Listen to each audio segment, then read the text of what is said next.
RICKBBEN, ConstructionNapa.com. Rick, how about a phone number if folks want to call you? Yeah, call us at 707-332-7575, 7 days a week. Rick Robin Construction in Napa. Rick, have a good day.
Look through the window of the original Joe's on North Beach and you'll see two guys at the counter talking ball.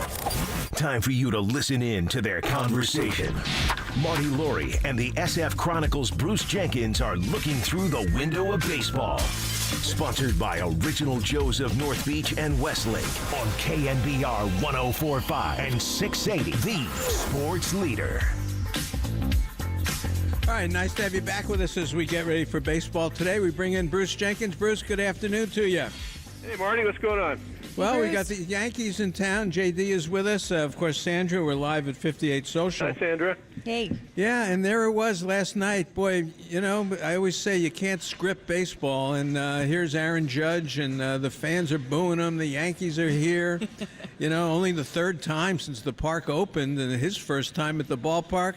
And what do you know? 110 miles an hour, he almost knocks Wisely's chest off. Then he hits a couple into the seats. How about that for a story, really? Well, yeah, I mean, it was, you know, he's leading the bigs in a lot of categories, especially with his 20 homers. And, there was all the talk about the regret and geez, the Giants came close and why didn't he sign here? I don't know. I never thought he was going to leave the Yankees. I didn't put the Giants did all that they could. They even met the contract demands and they laid out the red carpet. And he talked about how much he loved it here, but I never once thought he was going to leave the Yankees. So that to me was not in play as I watched the game. Bruce, I'm fascinated by the May that the Giants just had. 15-13. It was their best month since June of last year. Felt like it could have been worse, but then they lose Lamont Wade at the end. He's going to be out for most of June. What do you make of the Giants' May and all the comebacks and everything? Well, I mean, it was a real roller coaster. The way this club goes, I mean, you have a little stretch where nothing's going right. The kids are making too many mistakes. The guys are getting hurt, and then all of a sudden, they'll have a rush of just wonderful stuff from Chapman and Bailey and Matos and Ramos, and the pitching staff always gives you reason for hope. So I mean, it was kind of typical of the season to me. I mean, there's no. You can't really put an identity on the team. They really don't know exactly who they are, or even where some of the positions are going to land in terms of somebody playing there, like for most of the rest of the season. So it's just another wacky month in Giants land for me. Bruce, I was just wanted to get your thoughts on what you saw from Jordan Hicks last night, because he reached a milestone. He had 100 pitches for the first time in his big league career, and in my opinion, it wasn't that bad of an outing. You can't take away those two at-bats from Judge, but what did you see from Hicks last night and how he's kind of progressing more into his new self as a starting pitcher in the rotation? No, I thought he was absolutely terrific. Yeah. I mean, he threw some tremendous splits. Unfortunately, he left two of them a little flat to Judge, and all the great hitters, that's all they need. They just need that one pitch. They were long counts and back and forth, great battle, but oh my gosh, and there's that one pitch that hurt him twice. But when he left the game, he had to come off the mound. You could see some regret in his face. I think he could have stayed in there. I think he could have stayed in there and been effective.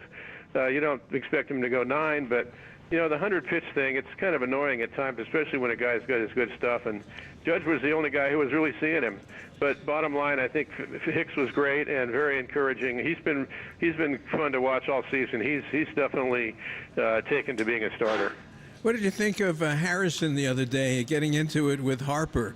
Here we are, and it was the anniversary, JD and Sandra, of when Harper got into it with Strickland, with Hunter Strickland, to the day. And here we have, and I love baseball. All you have to do is say something to the other team, and the bench is empty. People come out of the clubhouse. They come out of the bullpen. Yeah. They come from Sacramento. They drive down the highway. They might get there in time for the very end of it, yeah. Honestly. So what do you think? Well, Harrison, he's a tremendous competitor. I had a little issue with the second pitch to Harper was right in his face. And it wasn't intentional, but that's very troubling. You could end a guy's career and a guy's life with that pitch.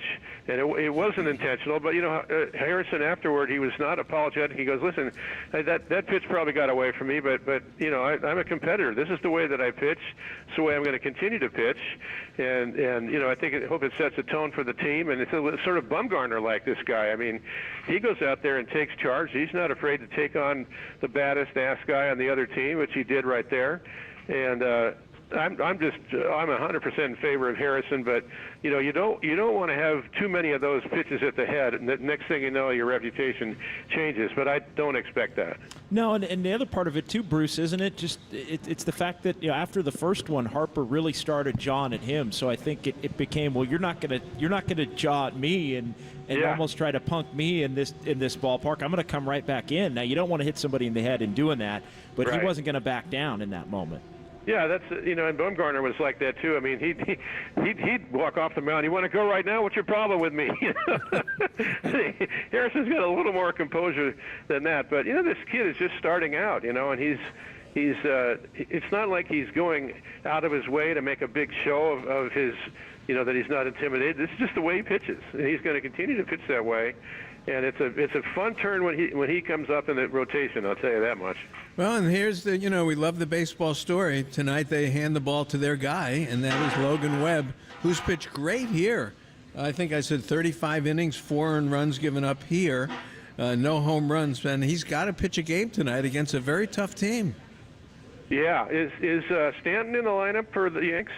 JD, you're on top of this stuff. I hadn't seen their lineup yet. The Giants lineup was out. Let me double check. Ned, you All said right. I've got the Giants lineup. If you Go ahead. yeah. Let's see I was the just going to say, I want to see anyone on the Giants staff. I want to see any of them go through Judge, Soto, and Stanton and see what happens, because that is the biggest challenge in the big leagues right now, just flat out. These three just monster talents, home run hitters, showmen.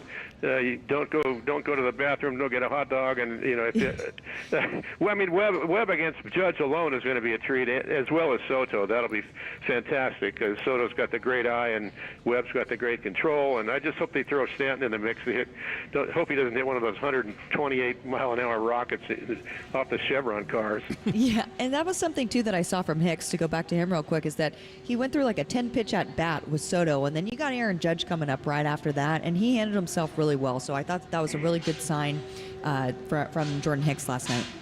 Yeah, that can be stressful. I mean, he's not a young pitcher, but he is a young starter. He's learning. And he can get a little exasperating when these guys are such professional hitters and they're working you. And the final result obviously was really kind of loud, but I think we're all in agreement that Hicks comported himself really well. He's not flustered by anything. He could have easily a couple inches lower on the pitch. Those pitches to Judge, that when he had with the good split, then maybe it's a different story. But bottom line, like Harrison, you like to watch him pitch. He doesn't get flustered. He looks like he's ready for anything. JD, you got lineup down? Yeah, it looks like Stanton is in there. Oh, beautiful. Yeah, looks like Stanton is in there. Yeah, Volpe, Soto, Judge, Verdugo, Stanton, Rizzo, Torres. Oh my gosh. Wells and LeMahieu. Oh, LeMahieu's back. Okay. Yeah. Yeah, and Volpe's been hot, and Verdugo's a real good hitter. I love Rizzo. He's just a tremendous player. So, what a great challenge for Webb. And he could be out of there with a 2-1 lead after 8, or who knows? Maybe he goes the distance today. I'm an optimist. Well, and look, you get Cody Petit on the other side, so more than likely you're going to be in the Yankee bullpen for whatever that's worth. It's a good bullpen, but you will be in it tonight. So San Diego kid from UCLA, Cody Petit. He was with the Marlins a couple of years. They just called him up to replace Clark Schmidt, who's out for more than a month with a back injury. It was a bad injury. But Petit did pitch one game earlier, way back in April. It was a good outing. He went 6 innings against Cleveland and got the win, 1 run. So he gets another shot today. They just called him up. Yeah. So a fascinating matchup. I mean, this raw kid against Logan Webb. Yeah, and then, of course, tomorrow, you and I will be on early tomorrow. We start at 9 o'clock tomorrow. We've got Cortez, who's a good lefty tomorrow. Yeah. And he's given up 8 home runs this year, all to right-handed hitters. So, get ready for that tomorrow.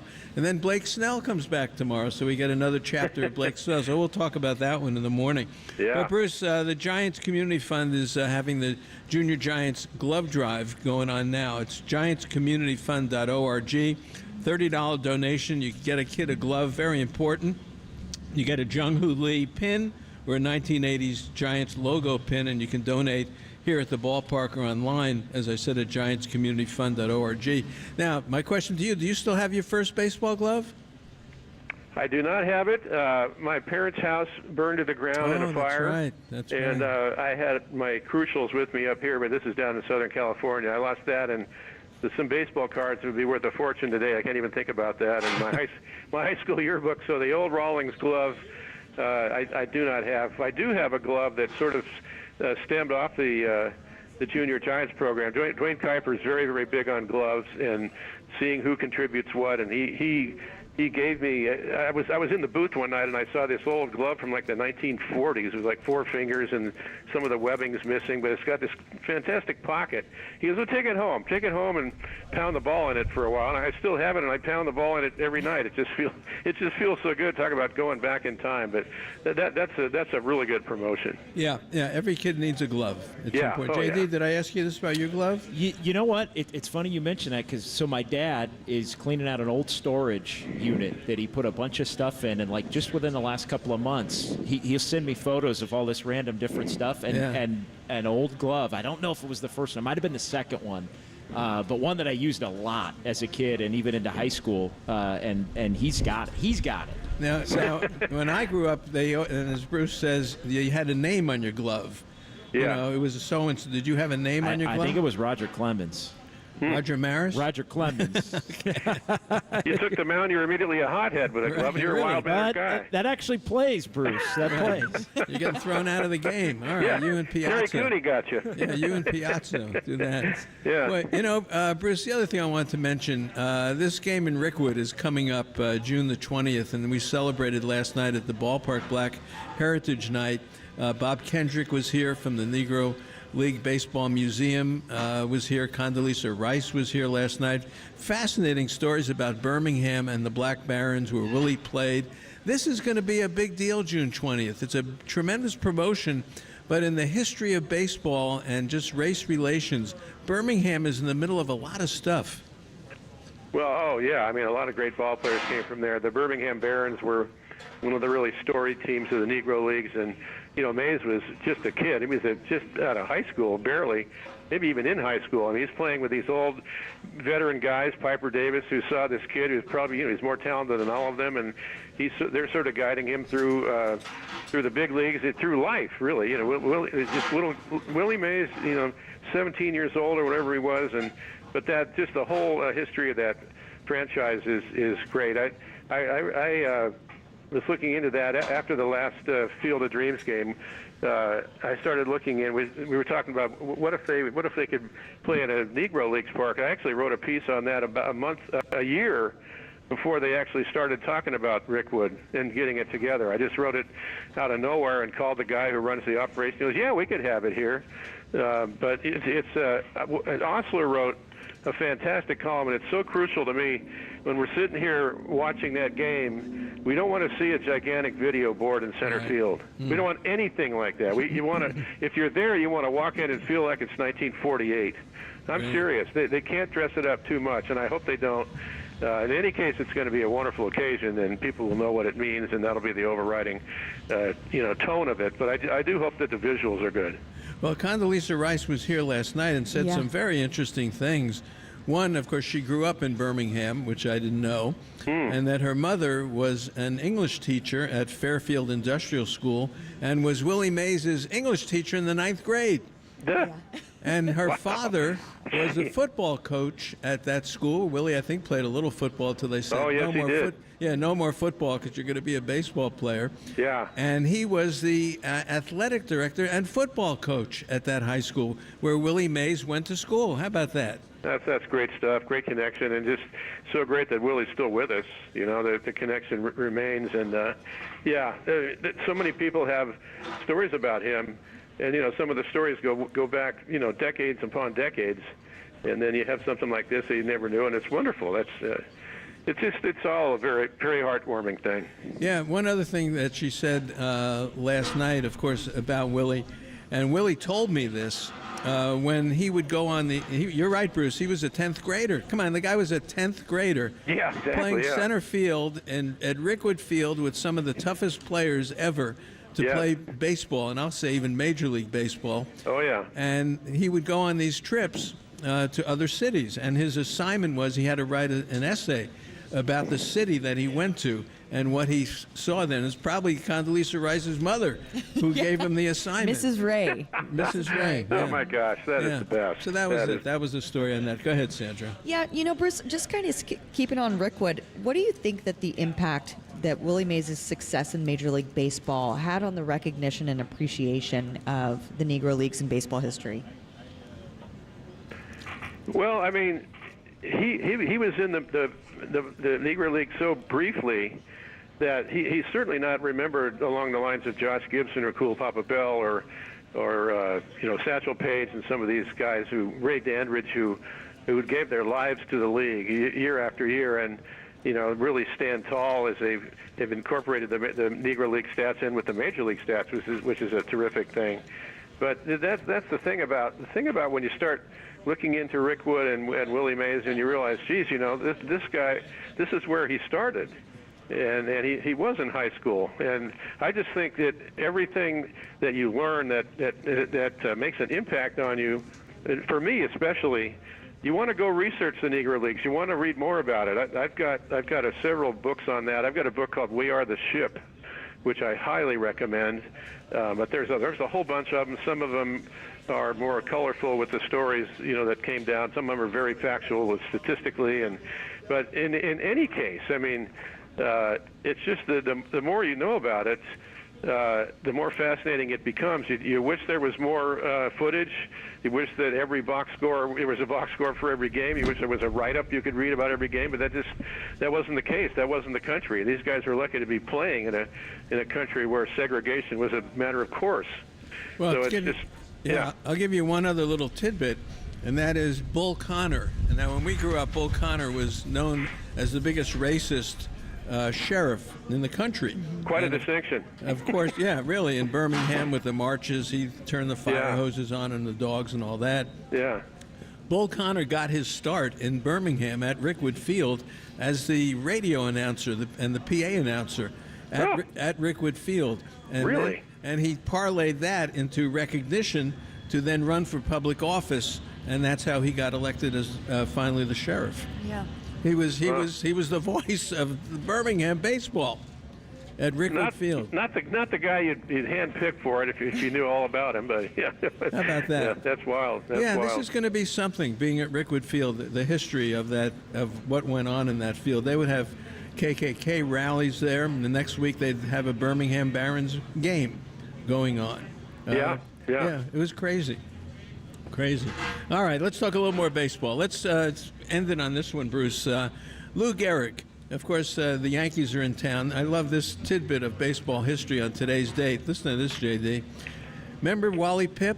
Oh, yeah. Today's the day. Wally Pipp came to the park and said, I have a headache. I don't think I can play today. And they said, Miller Huggins said, all right, let's put the kid in from Columbia, Lou Gehrig. And that started the streak. How about that?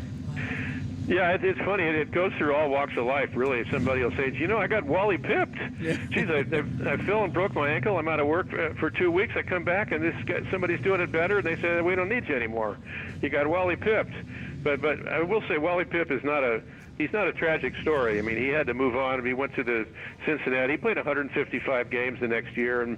But prior to that, Wally Pipp led the American League in home runs before the live ball and Babe Ruth. He hit 9 homers in 1917. That led the league. 9. Wally Pipp.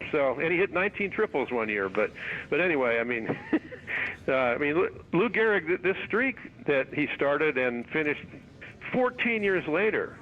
It was a thing that lasted for 14 years. I mean, it's mind-blowing to think, that the stamina that it took. There was one game where Gehrig was very, very sick, and they had to take him out in mid-game. He actually had to be helped into the clubhouse, and so the next day they're thinking, well, there went the streak. It was 1934. It was well into the streak, but not over yet.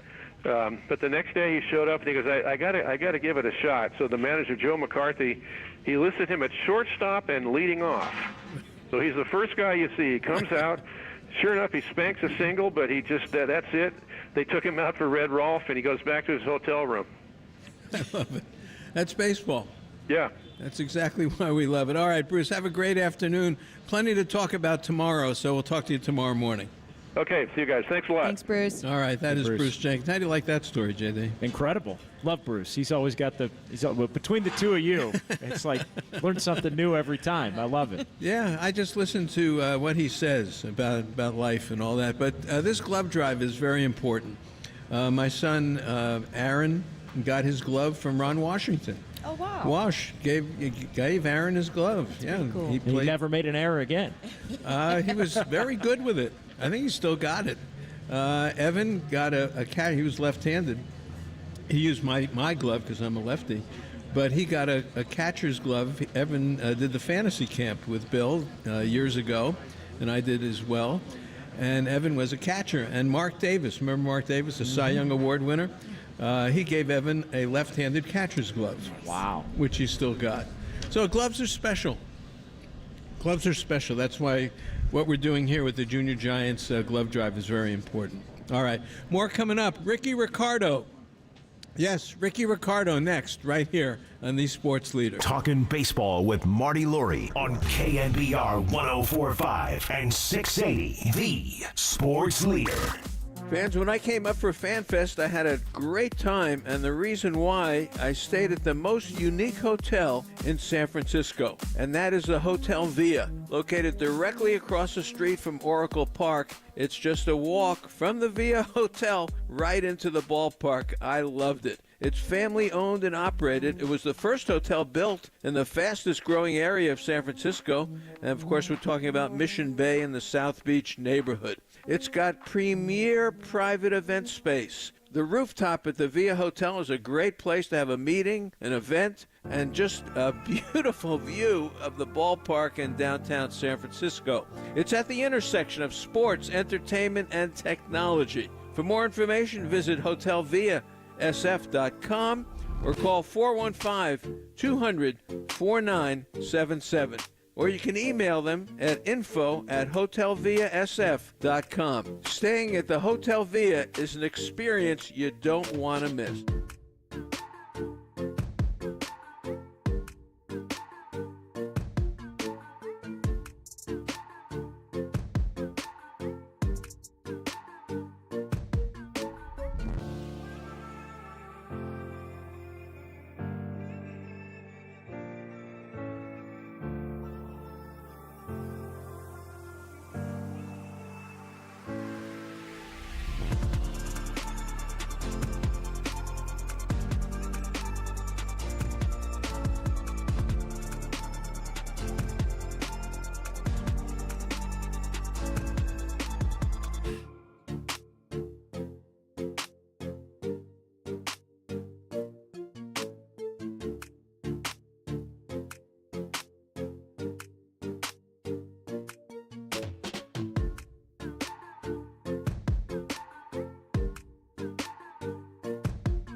Minor league career, he's always been a patient hitter. 3-2, he hits this one hard and past the dive of Gleyber Torres into right field, base hit, and Trenton Brooks has his first big league hit.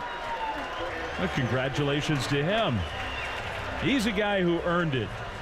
He has been around a long time. And now Giants fans are going to give him a nice ovation. That was a good at bat. Orange and Black family, the godfather of Giants baseball now continues. This is Talkin' Baseball with Marty Laurie on KNBR, the Sports Leader. Boy, glad to have everyone back with us at 58 Social. Nice to see everybody today. Yeah, we got baseball coming up, Yankees and the Giants in Game 2 of this 3-game series. Boy, every time this is on the live stream. I wish I'd get you on. Every time I see a Yankee fan here with the Yankee hat and the pinstripe, it looks like everyone's Yogi Berra. Really, everyone looks like they came out of the monuments at Yankee Stadium. Hey, really. well, they came to a fork in the road. And they took it, and they travel well. All right, joining us is Ricky Ricardo, and it's a pleasure to have him on. He does a Spanish language broadcast for the New York Yankees as well as some for the Philadelphia Eagles. And there was a tour going through the park today when I got here today. And there must have been, about 12, 14 people wearing Yankee jerseys. And I said, I'm going to have Ricky Ricardo on. And they started cheering. Ricky, you got a lot of fans here. That's great to hear, Marty. Pleasure to be with you, my friend. No, we're very happy to have you. And I did. I talked to the fans about you, and I said, give me a couple of questions to ask Ricky. And the first question was, your favorite Yankee moment for you, what would it be? Ooh, there's a few to choose from, but since this is my 11th year doing Yankee baseball on the Spanish side, I'll be in John Sterling's chair on this coming homestand with Minnesota and the Dodger series. There's a few voices that are going to divide up the rest of the games for the regular season on the English side, too, by the way, just to let you know. But my favorite moment, it's going to have to come down to between something that happened actually in Oakland at the Coliseum last year, or Aaron Judge's 61st and 62nd home runs. Wow. Domingo Germán pitching a perfect game, a guy that's been through so much, not all good, we know the story. But Domingo Germán's perfect game at the Coliseum, that was big. But really, when I think back on great moments behind the microphone for me, for the team that I grew up listening to and being a big fan of, to be able to call Aaron Judge, who is the classiest individual you'll ever want to meet, to call his 60th, 61st, and 62nd home runs was an absolute pleasure and something I'll never, ever forget. Wow. Well, he hit 19 and 20 last night. How about the month Yes, of he May? did. He didn't want June to start. No, he was hoping that May would stretch out into 32, 33 days.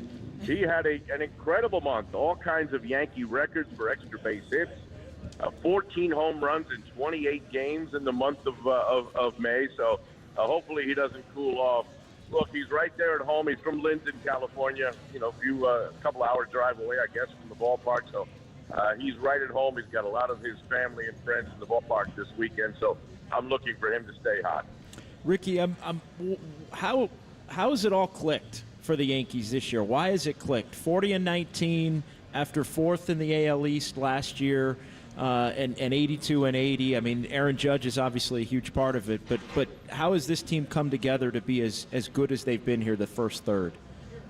The interesting part about the success of this team is they're doing it without Garrett Cole. Garrett Cole hasn't thrown a pitch yet this year. Maybe the best right-handed pitcher in the American League and maybe in all of baseball.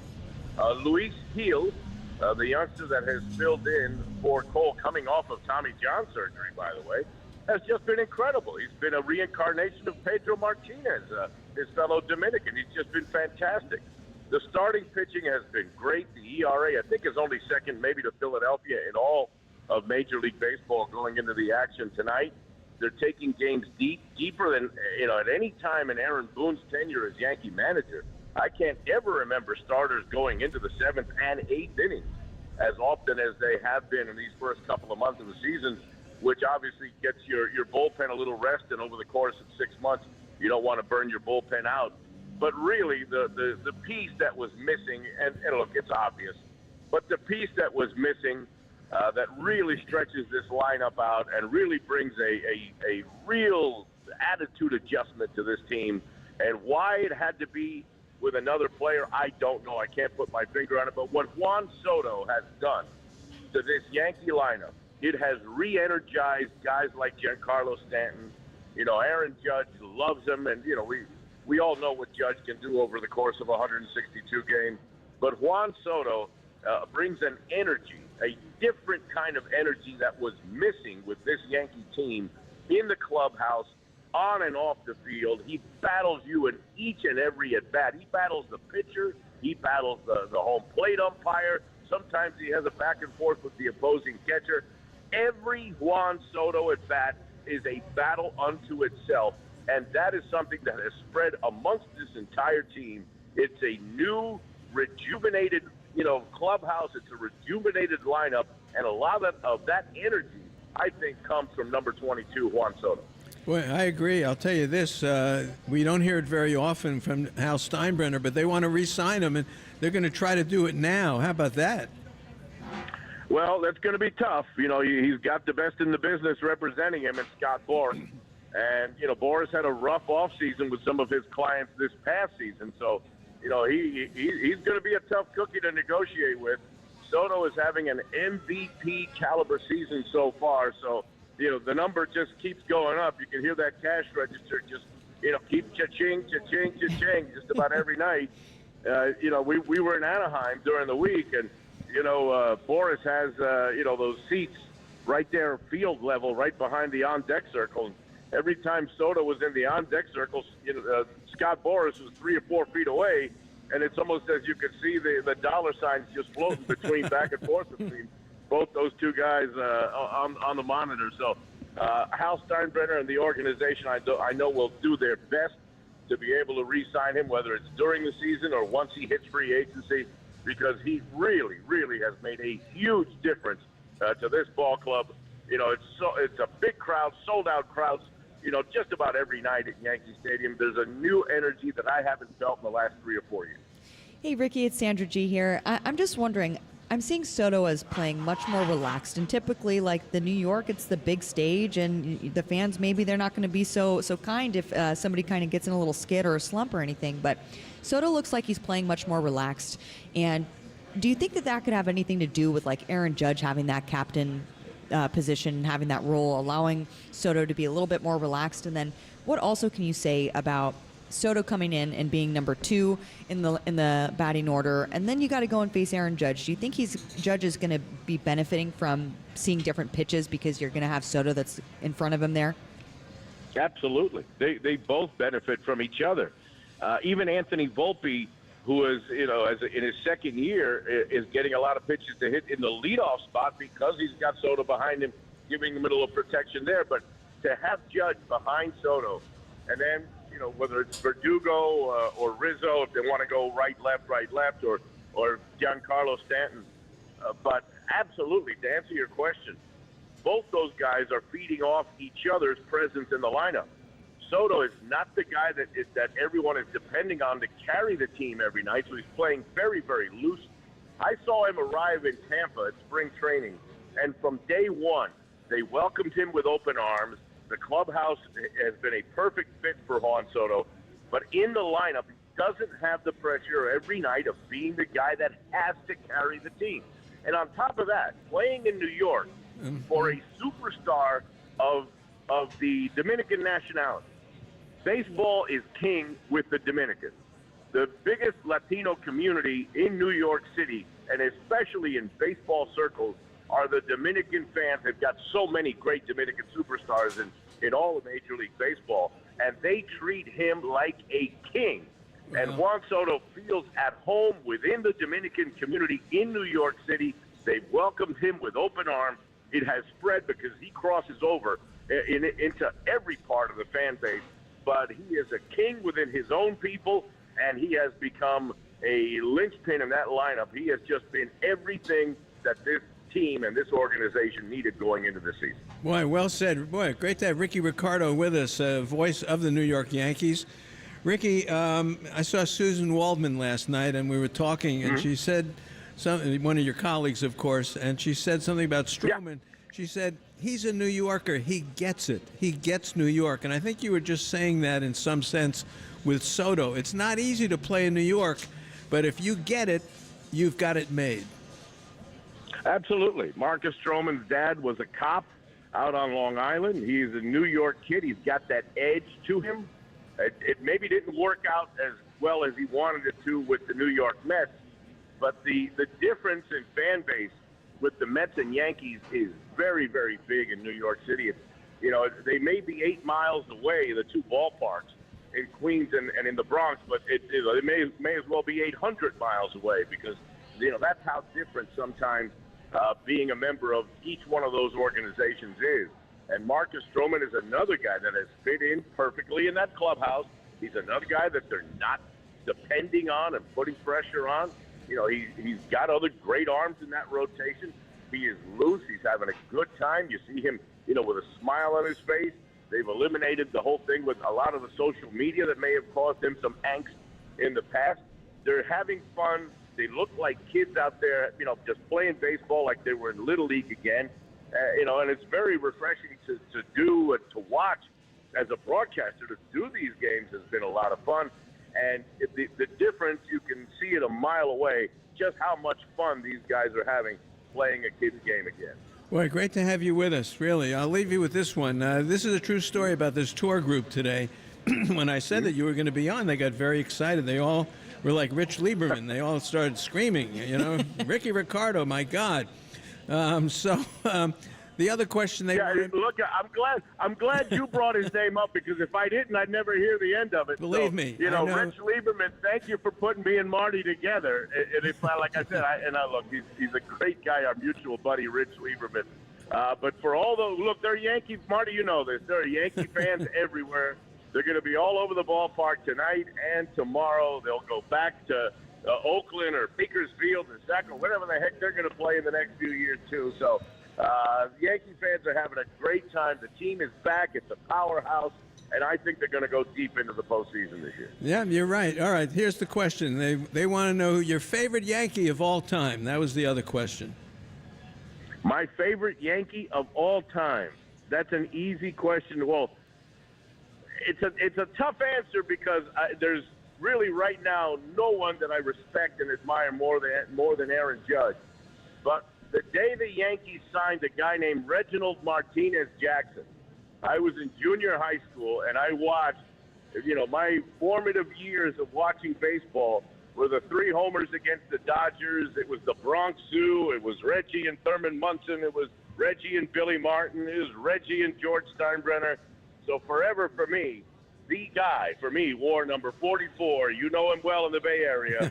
One Reginald Martinez Jackson. Very good, Howard Cosell. I liked it. Very good. Ricky, great to have you on. We'll love having you again. Very good. Anytime, Marty. I appreciate it. All right, Thanks, thank Ricky. you. That's Ricky Ricardo. Yeah, the other guy rips me all the time. The blogger. What do I care? I don't care. It's great, but he did make it happen for this Ricky Ricardo. I was glad to get him on. Yeah. Broken clock, right? Yeah. Even right once in a while, right? Yeah, it's good to have him on. All right. I love to talk about my good friends at Georgie Brothers Furniture. They've served the Bay Area for over 90 years. Their talented staff work as a team to help their customers find beautiful pieces of furniture to invest in. The 50,000 square foot showroom is full of over 150 wonderful carpets, window coverings, and furniture manufacturers. Now, I love this stressless chair. You guys have heard me talk about it before. Yep. They make high-quality, comfortable furniture, sectional sofas, love seats. I've got a few of these at home. They really help. Well, starting May 31st, which was yesterday, running all the way until June 17th, there's another stressless promotion, a new one, and it's exciting. You can save $500 on every stressless wing-style chair and ottoman in supple Paloma leather. Supple Paloma leather. Not regular, but supple. Fancy. Paloma leather. All right. So visit Georgie Brothers. Of course, you go down in South City and Grand Avenue to see them there in Baden, but I take the Grand Avenue exit off the 101. But that's Georgie Brothers Furniture Showroom in South City with free parking since 1933. The best source for home furnishings. I love Rob Georgie and the family there. Visit them at Georgie Brothers, GIORGIBROS.com. That's GIORGIBROS.com. And remember to say that Marty sent you. So I know Aaron and Evan are going down there today. Awesome. The Georgie Brothers. So that's good to hear that. Yeah. How you guys feeling about the game tonight? I'm feeling pretty good, and I think we should give the listeners, fill them in on who's going to be the defense behind Logan Webb today. Go ahead. All right, so from left to right in the outfield, we've got Ramos, Matos, and Yastrzemski. In the infield, we've got Chapman, Schmidt, And on the right side is going to be Wisely at second, and Flores at first, and Bailey's going to be in the squat. All right. And Logan Webb, JD, what do you think? Yeah, it's a huge start for Logan Webb. I mean, they need him to be the stopper before this thing even gets going in the wrong direction. It's 2 in a row with the finale of the Philly series and then losing last night. And I'm looking at a lineup that's a little thin, to be honest, today. That's a little bit of a – I mean, you start looking, Yastrzemski's hitting fifth, and Brooks and Schmidt, and I know Wisely's been hot. Matos has cooled off. He's still at the top of the lineup. But this – scratch out some runs the best you can and have Logan Webb bring it home tonight, I think. Well, and they haven't scored a lot. In the 1-0 game, that won 10 innings. Yep. Then they had the tough game against the Phillies on Wednesday. They only scored a run late, and that was a gift when Flores scored on the double down the line. And then last night, let's face it, they had trouble scoring runs last night. So it's going to catch up with them a little bit. So they're going to need Webb to do something.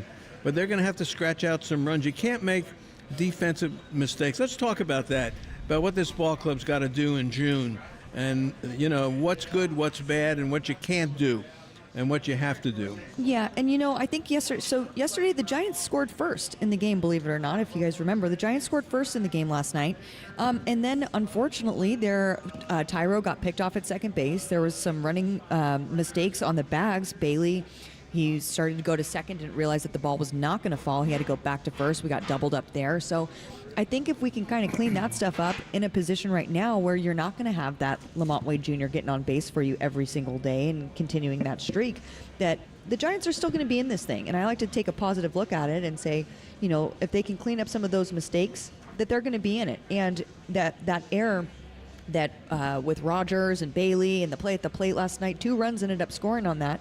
If you take those 2 runs out, and then you also think about the mistakes that were made on the bags last night by the Giants running the bases, it's still a pretty close game. Yeah. It's still a pretty close game. Defense. And so I think if they clean that stuff up, they're in a good spot. And, of course, you've got your ace on the mound today, and you've got a guy that hasn't had much experience on the other side. So I think there's reason to not hit the panic button for Giants fans. This is the game you got to get. Yes, I'm with you. You need your guy.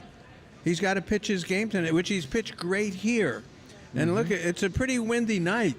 I don't know what that's going to translate in at 7 o'clock tonight, but it is a pretty windy night out here. I would think it translates into the ball staying in the ballpark. Plus, he's a sinker ball guy. That's typically how it is when it's a cold and windy night. Raf just put on the live stream, Giants win by 10. I'm with you, Raf. Okay, all right. Sounds good to me. All right, more coming up. KNBR 680 1045, the sports leader. Talking baseball with Marty Lurie on KNBR 1045 and 680, the sports leader. Fans, Bridge Bank delivers their clients full relationship banking, including treasury management solutions and global market services. Bridge Bank offers financing solutions to businesses for their working capital, equipment, and real estate needs. This is very important in today's world. Fred Voss is the Senior Managing Director of Bridge Bank's commercial lending efforts in Northern California. He has commercial banking teams in San Jose with Jesse Garcia, San Francisco, Oakland, Cheadle, Cordova, and in Pleasanton. Bridge Bank, it's like banking at home. I can't say enough about it.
Giants fans, there's no better way to set the game day table than talking baseball with Marty Laurie. Marty keeps rolling on KNBR, the sports leader.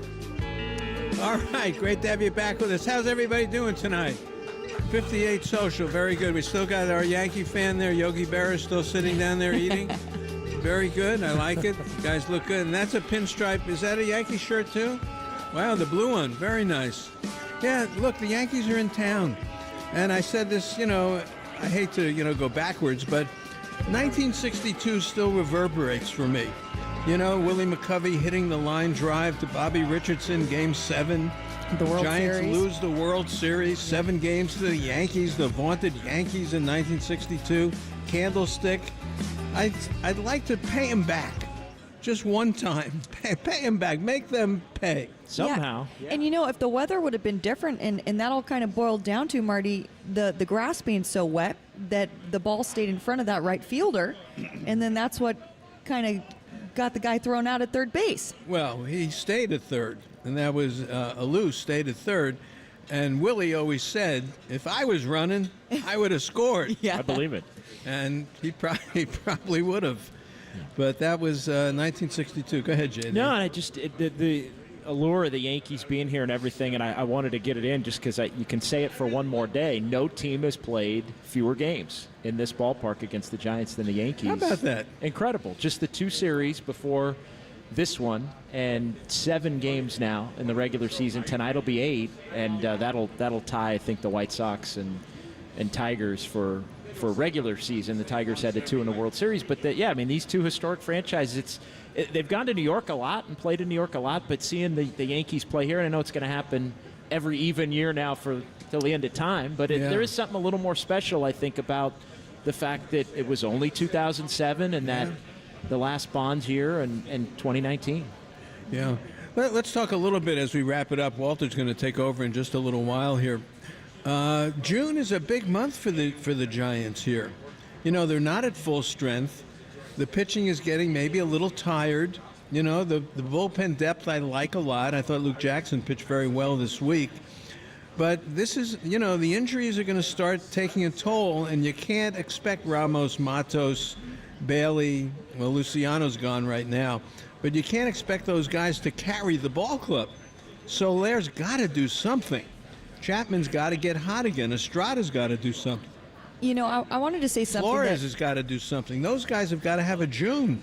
Yeah, I forgot to mention this when we were talking to Bags, and he put something in the Athletic the other day saying that, Soler is going through a rough patch right now, and everybody can kind of remember what happened with Trey Turner last season with the Phillies, and how the Phillies, the fan base, everybody got on their feet and they gave him an ovation, and it totally turned things around. So I implore Giants fans to do the same.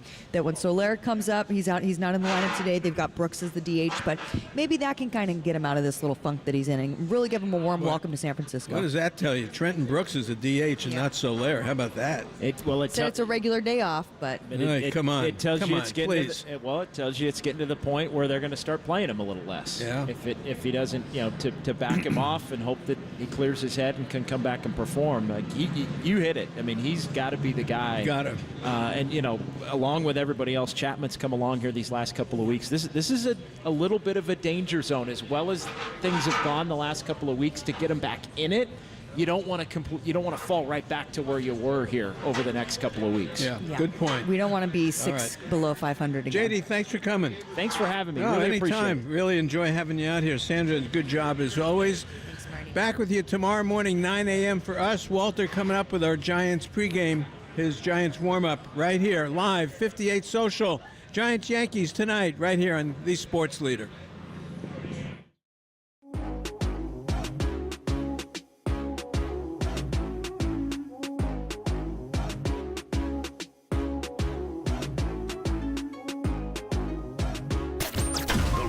Cable car, the bellow of the foghorn, the splash into McCovey Cove.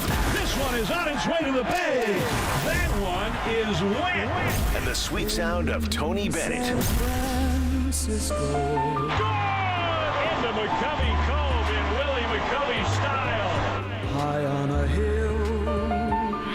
Giants baseball. This is it. Game on. For crying out loud. Nothing like it. They're cracking bats.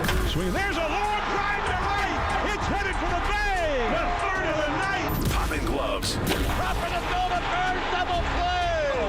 Unbelievable. And swiping bags. Giants baseball. Hello, San Francisco Bay. We are going home. There's nothing like it.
Seam heads, start cracking those peanuts and spitting those seeds, because gloves are soon to be popping. He makes a headlong dive and makes the catch.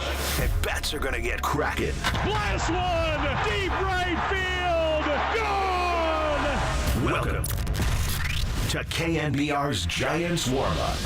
Way back there, goodbye! On the sports leader.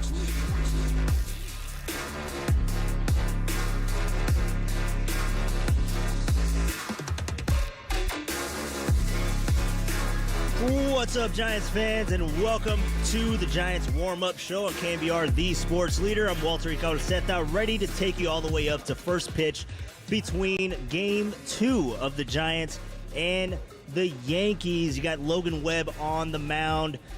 Yeah, a lot of Yankee fans out here at 58 Social, formerly known as the Public House. A lot of Yankee fans yesterday. I'll go all into that. I was sitting in enemy territory last night, right by the dugout, and man, I just got to say, Yankee fans know how to bring it. Yankee fans definitely know how to bring it. But welcome Giants fans and Yankee fans who are at 58 Social. It is a great weekend for baseball. It is a great evening. It's beautiful weather out here in San Francisco. A little bit of wind out here, but really good day for baseball here today. So as I mentioned, Logan Webb, he is going to be on the mound trying to be the stopper for the San Francisco Giants, and that is the guy that you really want on the mound right now for the Giants. He pitches really well at home, has that 1.03 ERA, and we'll have to see how he is able to neutralize the bats of the New York Yankees. So welcome everyone, and everyone that's on the YouTube chat. I was talking to a couple of you guys in there. Gary is not going to be a happy camper. Gary Dayton, or Greg Dayton is not going to be a happy camper today if the Giants cannot pull off this win. As a lot of Giants fans, yesterday was brutal. And again, 415-808 KNBR. That's 415-808-5627. Go ahead and give me a call. We are at the patio, 58 Social. Go ahead and stop by. Have some food. Have some. I had some onion rings earlier. Had some drinks as well. So go ahead and stop by and say hello and give me your thoughts on the Giants. On your thoughts on Aaron Judge, because yesterday it was just not the most ideal thing that you would want to see if you were a San Francisco Giants fan. He comes up to the plate and just takes one halfway up the bleachers.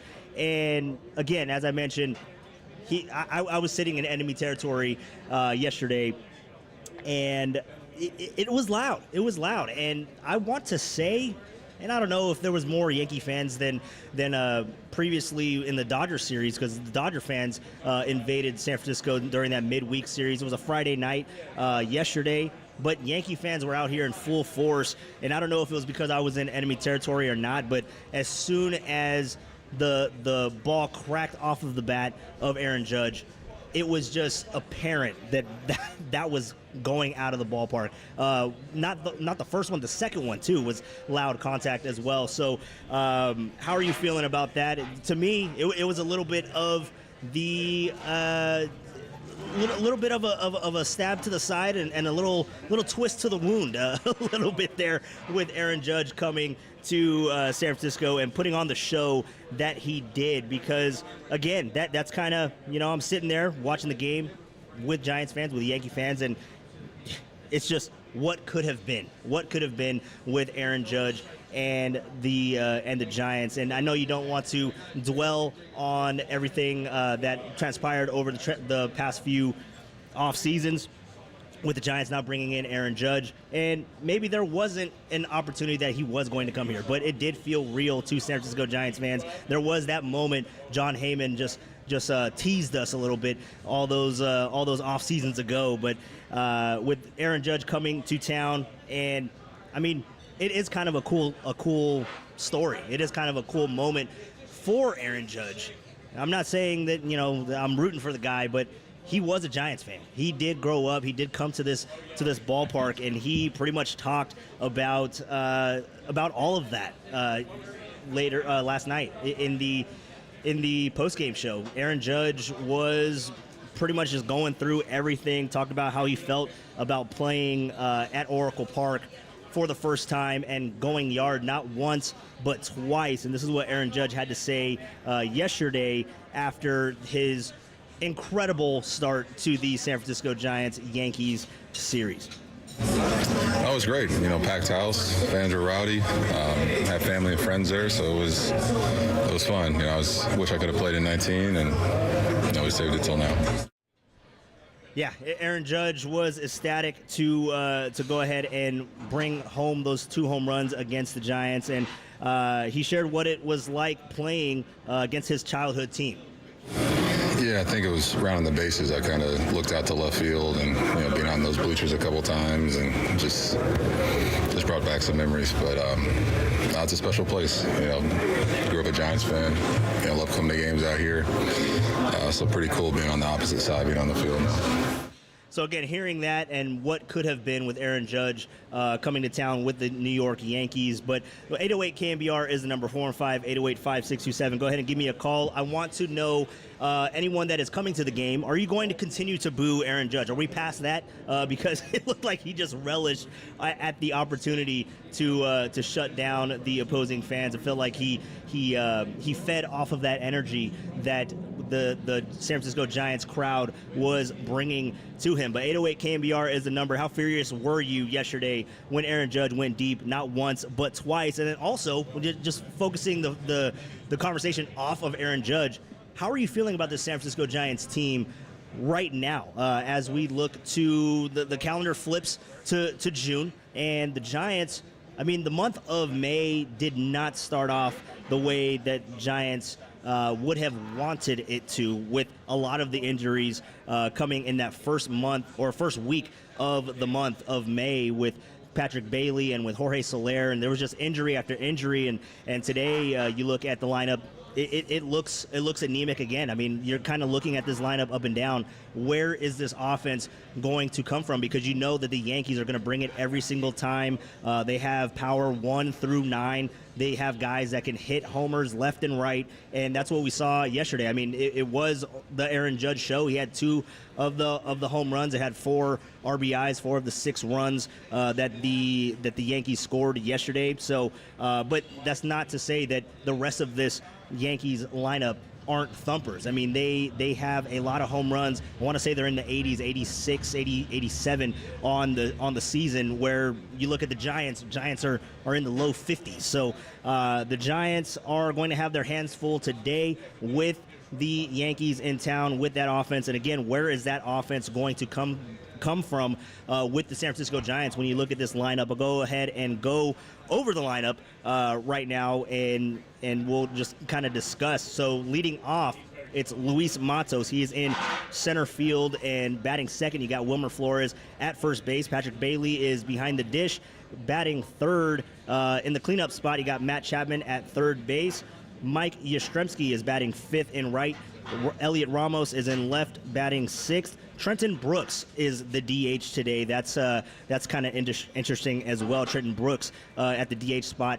In the 7 hole, you got Casey Schmidt making his first start since being recalled from Sacramento. And then you have Brett Wisely batting ninth at second base. So again, Matos, Flores, Bailey, Chapman, Yastrzemski, Ramos, Brooks, Schmidt, and Wisely. And that is due to all of the injuries that the Giants are suffering. And we'll break into a little bit of the injury update a little later in the show with Conforto and Slater. They are going to be in action in Sacramento, so we'll have to see when they can come back. And I know that a lot of Giants fans aren't looking forward to when Austin Slater comes back.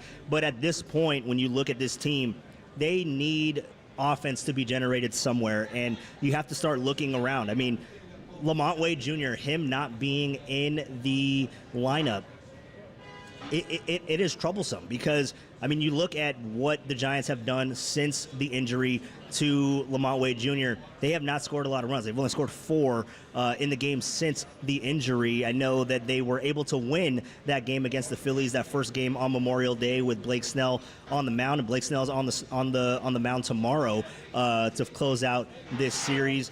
And Blake Snell actually he pitched pretty well in that series opener up until you got to that point in the lineup, to that point in the game where he just can't go further at this point. I think that we're going to see a different version of Blake Snell tomorrow. At least I'm hopeful that we're able to see a different version of Blake Snell, because that is where the Giants are going to be winning games. I mean, you look at this lineup, what we were talking about, and when you look at Lamont Wade Jr., he's not in the lineup anymore. 4 runs since the injury to Lamont Wade Jr.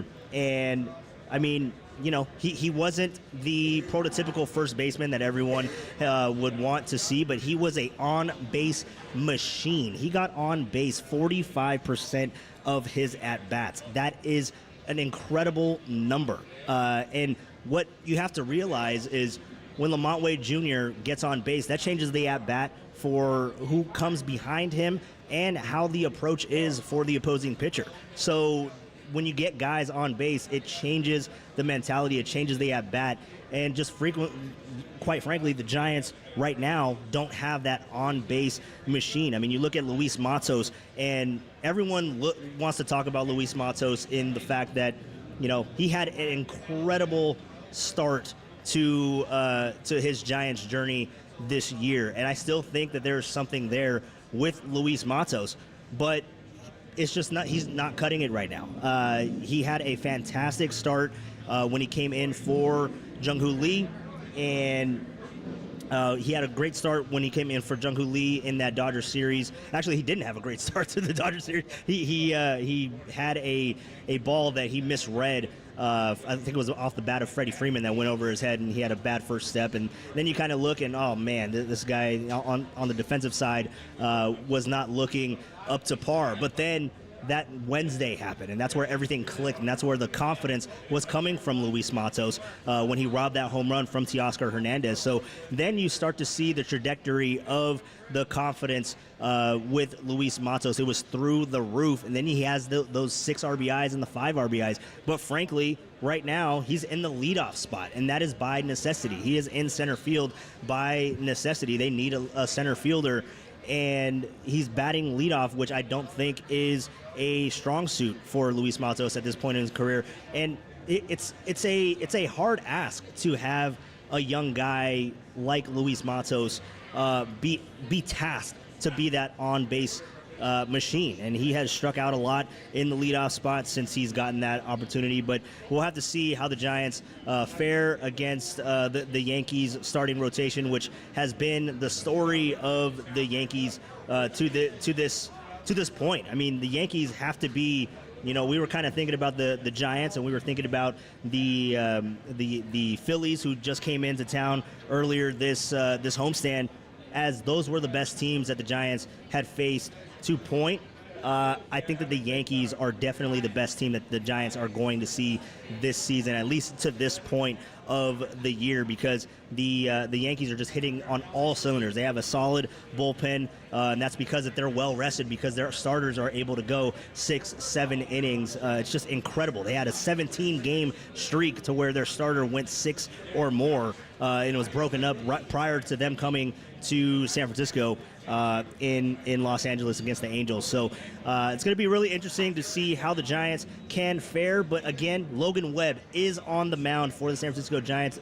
I mentioned earlier his ERA at home is incredible, and you just look at his last 4 starts. He was able to go 6 innings.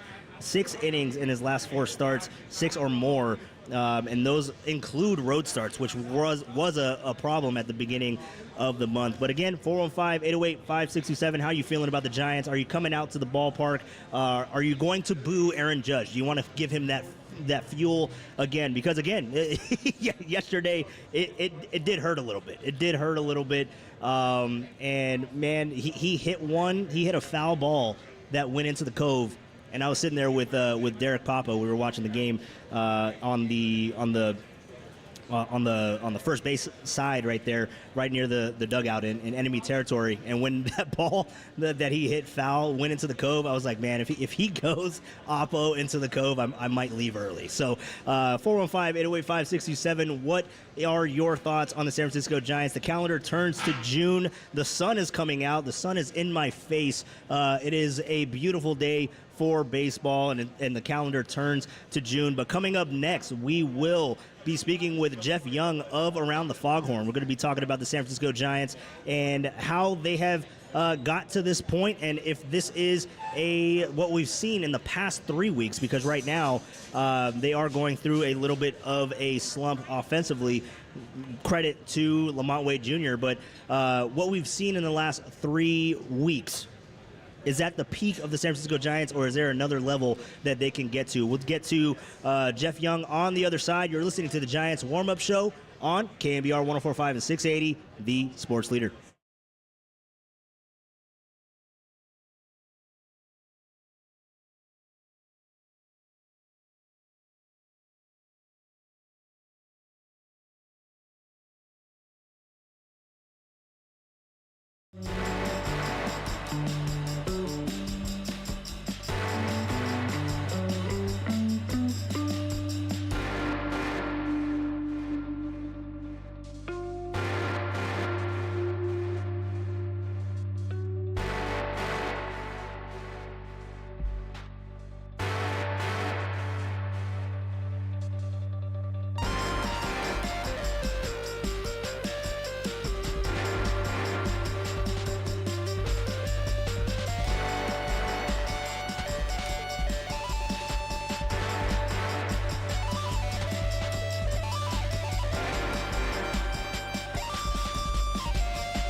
KNBR Giants warm-up keeps rolling on the Sports Leader.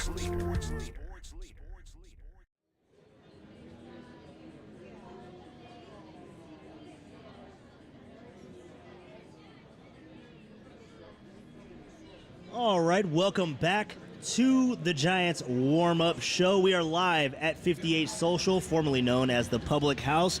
Giants and Yankees. It is the festivities are amazing right now. So if you are in San Francisco or you're driving around, you got nothing to do tonight, great baseball. Logan Webb on the hill taking on the Yankees and Aaron Judge. Come down and check it out. But we're going to be talking about the San Francisco Giants with none other than Jeff Young of Around the Foghorn. We're going to break everything down for the Giants moving forward. And Jeff, welcome to the show. How are you doing today, man? I'm doing well, Walter. Thanks for having me on the show. Happy to chat baseball. Yeah, man, really exciting time for the San Francisco Giants with the Yankees coming to town, and they just they proved that they can rock with the big boys with the Philadelphia Phillies earlier this week. So a lot of good coming from the San Francisco Giants, as I mentioned, over the last 3 weeks. But let me just start there, Jeff. Is this the peak for the San Francisco Giants, or is there another level that this club can get to as we go into the summer months? Yeah, I mean they played a lot of good baseball recently. They played some, it's been kind of a soft part in the schedule. They played against teams like the Pittsburgh Pirates, but they also looked good against the Philadelphia Phillies. They looked competitive against them this past week, taking a series against them at home. I think they were swept in 4 games earlier this month against the Phillies, and they didn't really look remotely competitive at that point. So it was a pretty encouraging turnaround that they've had so far. Can they get better? I mean, I think the one area that hasn't been as strong as I would have expected is starting rotation. Their rotation area is in the bottom third in baseball currently, and they should only get better. I mean, with guys like, Blake Snell hopefully rounding into form at some point this season, and then guys like Alex Cobb and Robbie Ray coming back sooner rather than later. I think, can they get better? I think there's definitely some better baseball that they could be that could be played. The rotation is the key area that I think hasn't been. I mean, it has good components with Logan Webb and Jordan Hicks, but it hasn't been as good as I would have expected. I would have expected it to be a strength. If the Giants are going to win games, they're going to need the starting rotation. That's how I envisioned that to be their identity when the season started. Yeah, and for sure. And, I think a lot of Giants fans can agree with that sentiment is that, when you look at this Giants team, what was their strength coming into the 2024 season? And everyone would say that it was the starting rotation, right? And it just hasn't necessarily gone that way. They started out pretty good at the beginning of the year, but then it kind of teetered in the month of May. And the month of May has been a really a roller coaster ride of a season with the San Francisco Giants. And I kind of want to start with the injuries, right? I mean, that's kind of where the month of May started with all of the injuries with Jorge Soler, with Patrick Bailey and Jung-Hoo Lee on Mother's Day. I mean, you just go down the list, and it's just been devastating. And I guess the impressive thing for the San Francisco Giants team, Jeff, is that despite all of those injuries, this Giants team has been able to string together a great stretch of baseball over the last 3 weeks. What would you say is the key to that success over the last 3 weeks? Well, I mean, over the past 3 weeks, it'd be hard to talk about the Giants and not mention the young players who have come up and really, carved out a role for themselves. Guys like Elliot Ramos and Luis Matos, even Marco Luciano offensively when he was healthy. He just went on the injured list on Friday. But I mean, I think that's it's a sign that the depth is stronger than I guess I would have expected from a position player standpoint. And you got a couple of guys who are up there who are hungry. I mean, I think both Ramos and Matos felt that they should have, made the team out of spring training. And I know Matos did to some extent. He was temporarily on the opening day roster. But now these guys, there's a clear path to playing time, and they're really relishing the opportunity. And with that creates a lot of excitement for the team there's a different energy that we're seeing. And, with a young roster like the Giants have right now, especially from the lineup standpoint, I think they're young enough to not know how good the opponent that they're playing is. And with that comes a little extra fight. I mean, we saw, what was it, 10 days ago when they had 4 come beyond victories. And a lot of that was propelled by guys like Ramos and Matos. They were in the middle of that. So, they started the month with a bunch of injuries, and there were a lot of question marks. But with the young guys coming up and performing as they have, that's been the biggest takeaway that I've had so far, and one of the reasons why they're playing as good of baseball as they're playing right now. Yeah, and we're talking with Jeff Young of Around the Foghorn, and yeah, you mentioned there the 3 young guys that have come up and have had an impact for the Giants over the last 3 weeks to a month with Ramos and Matos. You mentioned Marco Luciano lining on the IL. We will address that in just a few minutes, but I want to get your thoughts on Ramos and Matos, because we talked about these injuries, and again, Ramos and Matos, I wouldn't necessarily say that they were lighting the world on fire in AAA, right? I mean, they came up with necessity with all the injuries with Conforto and with Jung-Hoo Lee and Jorge Soler, I think is what the corresponding move was early on in the year with Elliot Ramos. But yeah, they've taken the opportunity and ran with it. They've made the most of their chances, but there is going to come a point, Jeff, that everyone's going to get healthy. What do you foresee the path forward is when guys like Austin Slater and like Michael Conforto come back from the injured list? Yeah, that's a good question, like what the Giants are going to do when that does happen. With baseball, with this roster, it's unfortunate, but injuries are part of the game. So, when is the Giants roster going to be fully healthy? I don't know if anyone really knows. And, with Ramos in particular, with the way he's performing, it's really hard to envision him, being, if somebody were to return, for him to go into a 4th outfield or even be sent back down to Sacramento. He's hitting the ball so well. When you look at his batted ball profile, I tend to look for red flags in how a guy is performing. Does somebody have like an elevated BABIP? And, with Ramos, that's certainly the case to some extent. But when you look at how, when you look at his quality of contact, there's something that seems somewhat sustainable to what he's doing. And I don't know if he'll perform at this level like he's been doing, 2 months down the road. I don't know if he'll continue performing at this level, but I think it's pretty clear watching him hit, watching him, make an impact, and just looking at what the numbers say, that he's, an above average offensive outfielder right now. And I think that's, I just think he has to be here to stay. I don't know if the lineup is strong enough for them to send a guy like Ramos down. And then with Matos, he was hitting the ball well in AAA. He wasn't necessarily getting the results. He might be a little more vulnerable if everyone were to come back, just because he's still hitting the ball well. He's still making an impact. He had that really incredible stretch. I think it was 2 weeks ago where he had like 11 RBIs in 2 games. But yeah, his roster spot might be a little more vulnerable just because he's not performing at the same level that Ramos is. And he's also still very much on the young side. So there's still plenty of development left to realize.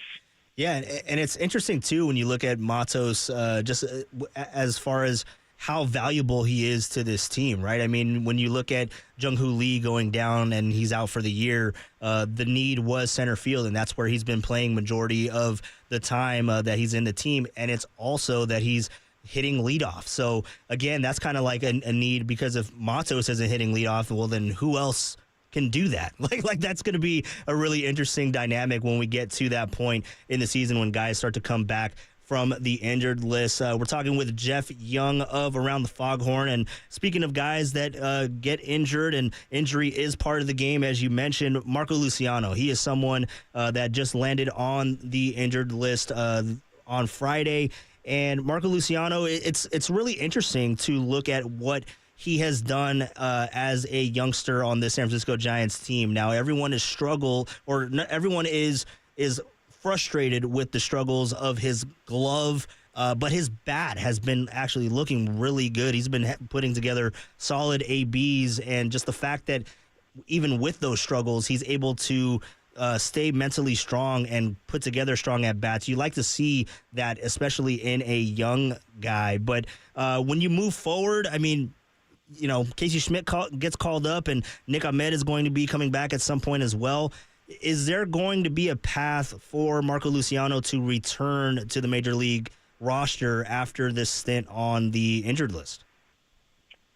Yeah, I mean, I would hope so. He was hitting the ball so well before he, unfortunately, before he got injured. But obviously, he was making way too many errors at shortstop. You know, I think the Giants have to balance that out with whether he, you know, he's shown he can clearly make an impact with the bat, but whether the Giants can tolerate that level of, you know, defensive miscues that we're seeing with Luciano. I think he has 6 or 7 errors in the majors. He only played about 10 or 11 games, which is just way too many. And it felt like it was coming at you know, key points in the game. The thing that stands out to me with his, you know, his defensive miscues is it looked like it was mostly just routine plays. You know, I feel like to some extent some of his errors are coachable and fixable. But, you know, only time will tell. I think the Giants have to be realistic about whether they can overlook defense at shortstop, which, you know, it's obviously a premium position. So that's a really tough thing to overlook. You can overlook, you know, below average bat at shortstop if they're getting good defense there. But it's really tough to do the opposite. So it's going to be a balancing act. He'll need to show improvement with his defense for the Giants to be able to tolerate, you know, even below average defense at that position. But, you know, I think in the very brief time that we saw him, he looked really good offensively at the plate. He was controlling the strike zone. He was making loud contact. But, you know, if he gets sent back down to AAA to continue getting reps at shortstop, I don't think that's a bad thing either. Yeah, it's going to be really interesting to see how the San Francisco Giants and Farhan and the front office, how they play this when he does return. Because, as you mentioned, I mean, he was having solid at-bats, and he looks really comfortable at the plate, which, again, if for the San Francisco Giants offense, if there is any hope to add any type of offense to this lineup, they have to try to. I mean, that's what you get with the San Francisco Giants. Now, a little bit on Luciano, and then we'll switch gears. Is there a possibility that, I mean, we've seen the miscues at shortstop, and he is young and he could work through those, but is there a possibility, or do you foresee any opportunity for him to potentially move positions? Especially if he goes back to Sacramento, do they try him at in the outfield and corner outfield? Is that something that he can potentially do? Yeah, I mean, he's an athletic guy.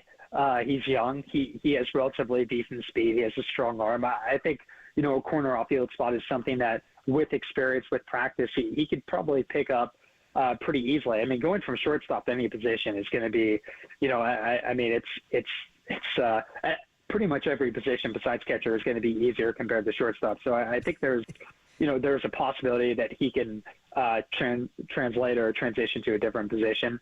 I know that's something that's been brought up with scouts, with, you know, talent evaluators in the past who question whether he can stick at shortstop. I don't know if the Giants are quite there yet, but it will be interesting to see what they do if he does go back down to Sacramento, because if he's getting reps at shortstop, that's, you know, in the near term, that's the position that they're going to see him at. But I guess, you know, and it's, you know, as you mentioned, there's got to be talk at some point of another position, just because his bat is so good, and that's going to be the reason he's going to be in the lineup. And, you know, he can't, you know, if he can't stick at shortstop, you know, right field or left field, I mean, I think he'll be fine out of the position. So that's really up for the Giants to determine. Yeah, it's going to be really interesting just to follow along with that and where they go with the shortstop position in the near in the short term, I guess, or moving forward. a trade target that has been brought up a lot over the last couple of days, especially with Marco Luciano and the defensive woes and the non-offensive production from Nick Ahmed when he was in the offense.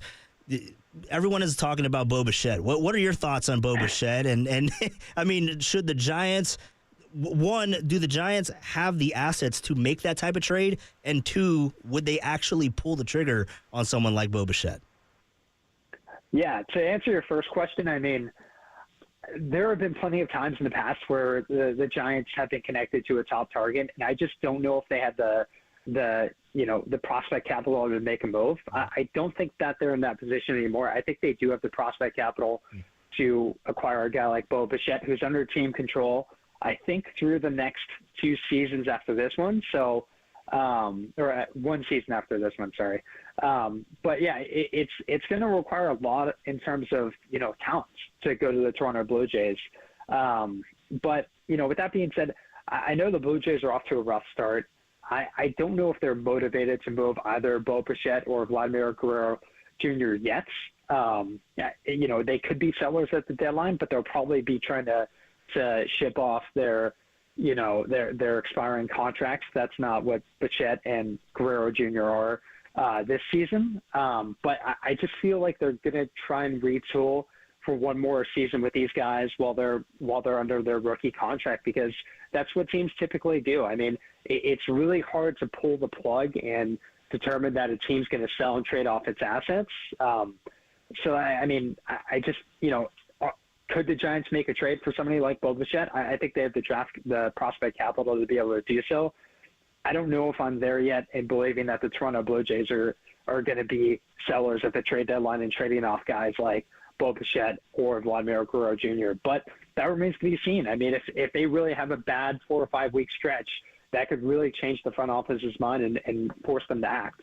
Yeah, I was just going to say, I mean, at the beginning of May, the Giants just looked horrible, and then now they look like one of the best teams in baseball. So a lot can change from now until, obviously, the trade deadline at the end of July, and we're still early on in this, and especially with the added playoffs. I mean, their teams are always going to be in it. It's just a matter of if they want to break it down or not and start from scratch, as you mentioned. Jeff, thank you so much for the time.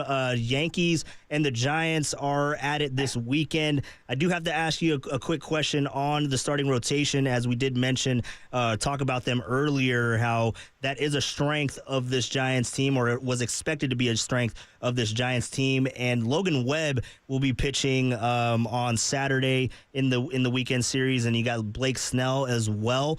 And Logan Webb just looks incredible at home. Just what are your thoughts going into the weekend with Logan Webb and Blake Snell? I think they like the guys that they have scheduled to face off against the Yankees. Webb has been excellent at home, as you mentioned. He's only allowed 2 home runs this season. We're a third of the way through the year, which is a pretty incredible rate. Of course, now that I say that, he's probably going to allow like 2 or 3 home runs. Yeah. But Blake Snell, I mean, I think every person, whether it be within the Giants, every Giants fan is eager or anxious to see how Blake Snell looks. It feels like his last time out, or maybe it was 2 times out, that he had flashes of being that guy again that he was just last year. I mean, he was a Cy Young winner just last season. So that person isn't that far away. It's just about finding the consistency and and being able to give the Giants length to get him in a position to win. I think with Snell, it's been pretty well mentioned that he doesn't really give a ton in terms of length. But I think the Giants are hoping to get a little more than what they've seen so far, and to get a little more consistency. We see the strikeout stuff. It's just that sharpness that isn't quite there yet. So hopefully that changes when he faces off against the Yankees, and with Logan Webb, it's he's just doing what he's done for the past several seasons, and that's being one of the best pitchers in baseball. Yeah, when you talk about Blake Snell, I mean, we just want, at this point, we just want him to go 5. At least go 5, go strong for 5 innings, and we'll be okay with that. And then we ramp up from there. Let's hope that we get more of that out of Blake Snell. But Jeff Young, really appreciate you stopping by the show today. And coming up next, I'm going to be doing a versus Giants all-time greats versus Yankees all-time greats. What are your thoughts on McCovey versus Lou Gehrig, man? That's a tough one for me. That's about as tough as it gets. I mean, my bias wants me to say William McCovey because he was just made such an incredible impact with the Giants. Yeah. But man, I'll have to stick with McCovey. Yeah. That's fine. I mean, you can't really go wrong either way. I'll stick with McCovey. It's going to be a tough one, man. It's going to be a tough one. You got the likes of Lou Gehrig in there. You got DiMaggio. You got Mays. You got it's a tough list. It's a tough list. So, Jeff, again, thank you for stopping by. I really appreciate it, and we'll talk soon. Yeah, thanks for having me, Walter. The pleasure is all mine. All right, and that was Jeff Young of Around the Foghorn, and we are live here at 58 Social, getting ready for the Giants and the Yankees. 58 Social, formerly known as the Public House. Come on out. It is a beautiful day. If you're watching on the YouTube stream right now, the sun is peeking through the cloud. There actually is not a cloud in the sky. I don't know what I'm talking about. But that was a great conversation with Jeff Young, and where we ended there was, we were talking about Lou Gehrig and Willie McCovey and Willie Mays and Mickey Mantle and DiMaggio. I mean, these two franchises, it is incredible that they haven't played as much as they should. And now with the balanced schedule, you're going to see the Yankees here in San Francisco every other year. And then you're going to be, if you want to travel to New York and go to Yankee Stadium, which that is something that I have always dreamed of doing. Never was able to get to old Yankee Stadium, but I hear, at least yesterday when I was hanging out with the Yankee contingent in Section 110, they really love Yankee Stadium and what it all brings. So I have to check that out. But yeah, the history of these two teams is just incredible. But today, the history is still going to be written. Logan Webb tries to etch his history against the Yankees. Today, you got Aaron Judge. It's going to be an interesting matchup, to say the least. But Logan Webb is the ace for the San Francisco Giants, and that's who you want as your stopper to keep the bleeding from getting worse. But Logan Webb is going to go out there and give his best effort. And, again, he is unhittable at home at Oracle Park. So we will continue to talk about that, talk about Logan Webb, and talk about this offense. What are the Giants going to do with this offense that they're running out there today? A lot of injuries. Thairo Estrada, I don't remember if I mentioned, I was talking to Kyle in between breaks, but Thairo Estrada, he has a thumb injury, and he jammed it yesterday a couple of times, and he's day-to-day. He's not on the IL, but he is not in the lineup today, and that forces Casey Schmidt to be at shortstop and Brett Wisely at second base. So that's what you have at the back end of the lineup. We'll have to talk about the lineup, how they are going to score these runs, but most importantly, how Logan Webb is going to keep the Yankees from scoring at will. Coming up next, you're listening to the Giants warm-up show on KNBR 104.5 and 680, the sports leader.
Welcome back to our KNBR Giants warm-up on the Sports Leader.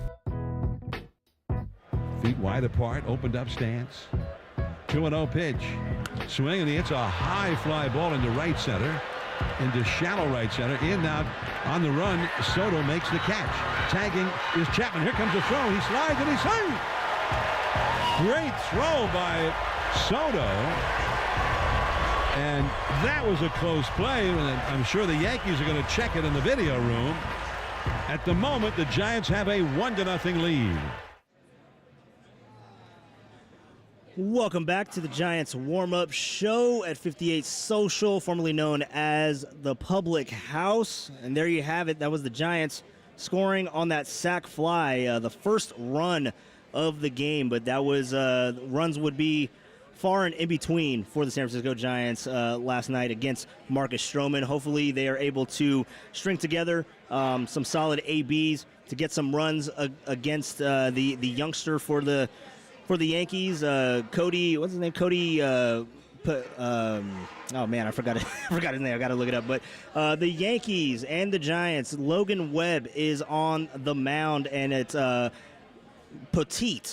That's why I was always thinking of Yasmero Petit or Andy Pettit or something like that. But Petit is on the mound for the Yankees. We got Logan Webb on the mound for the San Francisco Giants, and you know, Hicks actually pitched. He didn't pitch too bad yesterday. He went into the sixth, wasn't able to complete the sixth, but he went into the sixth and threw the most innings or most pitches that he threw all season long. His career high in pitches yesterday against this Yankees lineup that is just stacked. So you heard it there, the sac fly, and that was a play. I was sitting right down the line right there, right at home plate, and when I saw Soto grab that, I didn't think that the Giants were going to challenge the arm of Juan Soto, and they did, and they came up and they got that first run, and that was one of 2 runs that they scored yesterday. But the runs for the Giants have not been coming easily over the last couple of days. They only scored 4 runs in the last 3 games. So where is this offense going to come from? You heard it there with Matt Chapman, and I was talking with our producer Kyle Haar as to who should be the key player of the week, sponsored by Key Point Credit Union, Next Generation Neighborhood Banking. And you know what? The key player of the week, I was almost going to go with Matt Chapman, because ever since Lamont Wade Jr. Has not been on this roster, Chapman has kept up the on-base streak. He's at 18 games going into tonight. He can stretch it to 19, which would be his 3rd best streak of his career, which he had last year as a Toronto Blue Jay. So, but he is not my key player of the week. My key player of the week is going to be Logan Webb. Logan Webb was phenomenal in his last outing in New York, but he has been great on that road trip and at home as well. But if you look at that last line, if you're looking at Logan Webb, and the wind is kicking up here at 58 Social, it's going to be a fun night of baseball, to say the least. But when you look at Logan Webb's line that he had against the New York Mets, Giants did not end up winning that game. That was a bullpen disaster with Tyler Rogers coming in late in that game. But Logan Webb was solid. He only gave up 3 hits, and he pitched 7 innings. 8 Ks with 1 walk in New York. So that's a performance that we have come to expect from Logan Webb, and especially he at home, because seeing that he did that on the road, and his previous start before that was in Pittsburgh, and he was pretty lights out as well. But he sports a 1.03 ERA. But with that last start on Sunday, I'm going to make Logan Webb our key player of the week, and he's definitely the key player for the San Francisco Giants in this one against the Yankees in Game 2. Has to neutralize the New York Yankees lineup. So again, key player of the week, sponsored by Key Point Credit Union, Next Generation Neighborhood Banking, Logan Webb. We're going to talk a lot about Logan Webb I believe we're talking with Dave Fleming, right, Kyle? I believe we're talking with Dave Fleming in the talkback. We're going to talk about Logan Webb and this Giants offense and how they can neutralize the New York Yankees. But also, before we take our final break and we get you ready for the Giants and the Yankees, again, official pregame starts at 6:05. First pitch is at 7:05. So bring yourself down here and get that. They have a really nice, a lot of great giveaways today, or this weekend rather. Yesterday, if you were able to get the Willie Mays Birmingham Black Barons bobblehead, I got me one, and it just looks great. And then tomorrow, that's going to be the bobblehead that everyone has been talking about all week. The bobblehead, the 100 splash hit from Lamont Wade Jr. Unfortunately, he is not with the team, but we can all remember that moment, the 100th splash hit into McCovey Cove. That one is tomorrow, and it has water cannons on it. It's pretty cool. It's pretty innovative when it comes to bobbleheads. But today they have the Hawaii shirt giveaway. Looks like they have Camilo Doval on there. They got Jung-Hoo Lee on there, Logan Webb. Got an assortment of Giants players on. Oh, Patrick Bailey, I can see that there as well. It's a really nice looking Hawaii shirt giveaway as well. So if you're in the area, come down and get your Hawaii shirt. But the Giants taking on the Yankees. We'll do a standings update because we have to. But we will do a standings update. Giants lose 2 in a row. Try to right the ship with Logan Webb on the mound. We'll do the standings update on the other side and get you ready for Giants pregame show at 6:05. First pitch 7:05. Logan Webb on the mound. We're going to take a quick break and come back with the lineup and standings update. You're listening to Giants warm-up show on KNBR 104.5 and 680, the sports leader.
Getting you in the mood for a crazy crab sandwich, some garlic fries, a cha-cha bowl, and some orange and black baseball. KNBR's Giants warm-up keeps rolling on the sports leader.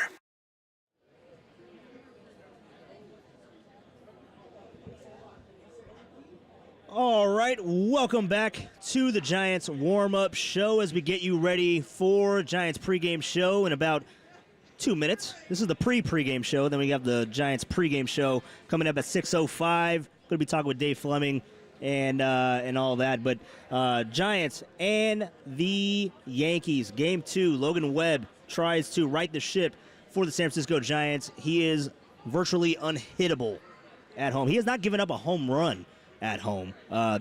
That's an impressive stat as well. We've seen the home run caliber of this Yankees team with Aaron Judge yesterday, 2 home runs.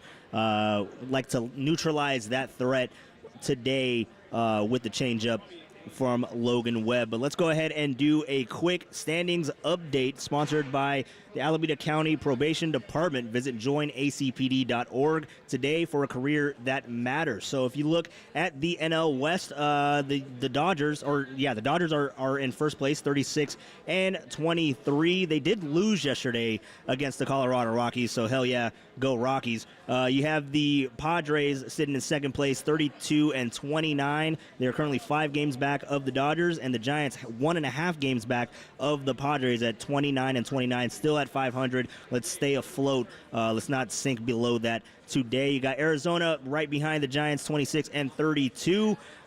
3 games back of the Giants, and the Rockies all the way at the bottom of the NL West. But when you look at the wild card race, and this is where it's going to get really interesting, that's why you want to see the Giants string together some good baseball here in the month of June, especially with all those injuries. How are they going to score enough to win? But the starting rotation is going to be have to be relied on heavily as we go into the month of June with all the injuries to the offensive lineup. But when you look at the wild card standings, the division winners are the Phillies, the Dodgers, and the Brewers. But when you look at the wild card, you have the Braves, the Padres, the Giants, and then the Cardinals and Cubs. And that wraps it up here from the Giants warm-up show on 58 Social. Coming up next, Giants pregame show, Giants-Yankees on KNBR, the sports leader.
Beautiful Saturday night here in San Francisco, and the ballpark buzzing once again after last night's Yankees win. The Giants are going to try to even this series. The Yankees are in town. It's game 2 of the 3-game set. For the Giants, it's their opening day starter. Their ace, Logan Webb, on the mound. Cody Poteet, a right-hander, will start for the Yankees. I'm Dave Fleming, along with John Miller. Full pregame show to come. It's the Giants and the Yankees baseball on the radio.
Hey, everybody, it is June 1st. All right, the month of June means so much. What, kids getting out of school, throwing a Father's Day along the way.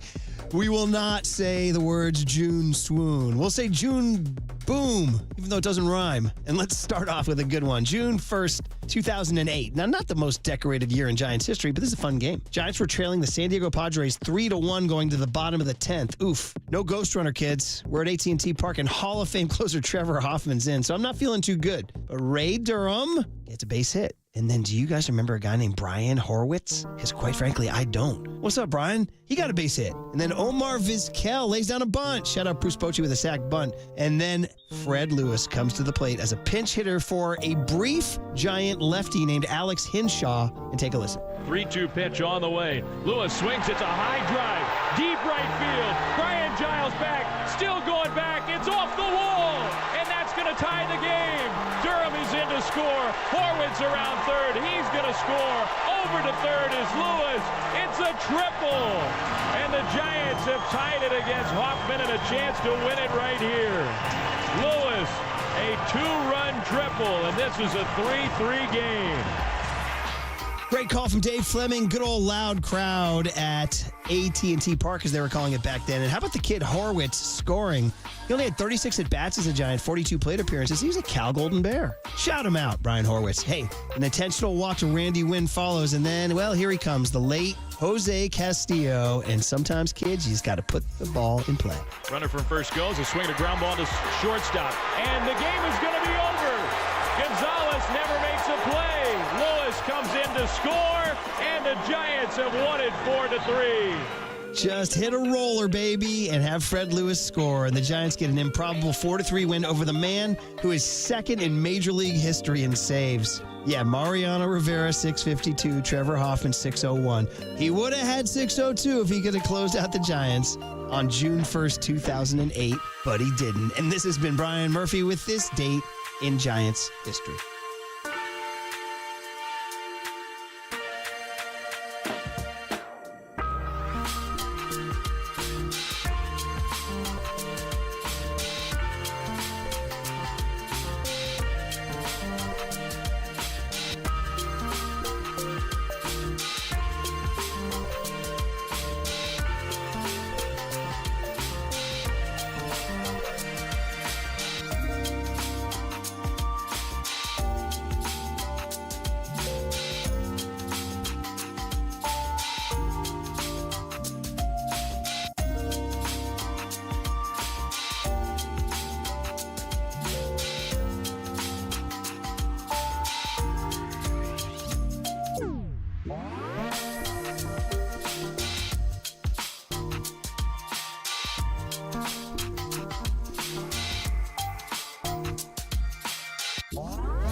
All right, Walter Icabalceta back here as the Giants pregame show continues. The Giants and Yankees game 2, and it's time to head up to the booth with the great Dave Fleming. But before we get into this game tonight, Dave, just gotta say happy belated birthday, Dave. We were just, I'm not laughing at you, we were just laughing up here in the booth about how this thing took on a life of its own. Darren decorated the whole booth. They're putting it on TV, on the video board. I told him, I was like Ferris Bueller. I'm riding around San Francisco and people are just yelling at me, happy birthday. Like, sure, thank you, I appreciate it.